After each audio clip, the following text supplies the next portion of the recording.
he was an incredible man, but he had lost his faith by this point. Yeah. And it was for a few reasons. At school, one, he noticed the hypocrisy with the way that other religions were spoken of as being silly and foolish, and somehow Christianity just got a free pass, and he didn't think that was right.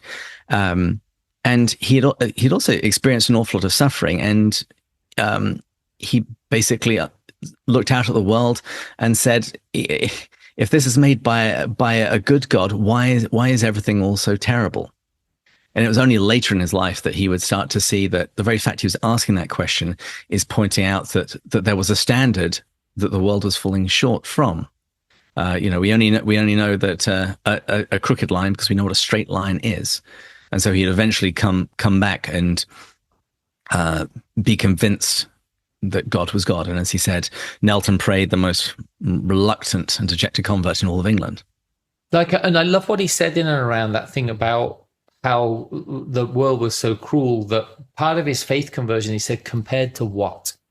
And that's a brilliant line because exactly. Compared to what? Why is the world cruel compared to what? And there are moments in it where, every day I see people, I'm like, God, why?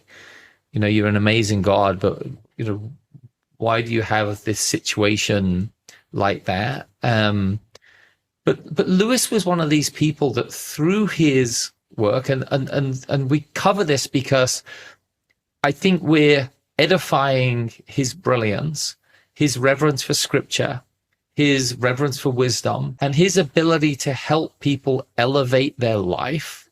And I don't know if that's why you do it. I feel that that's part of why we're so close to C.S. Lewis in what we're doing. And to quote a pastor that I spoke to after a funeral who said, it makes people look smart. Yeah, it does, because he was so smart, and I'd rather be repeating really smart things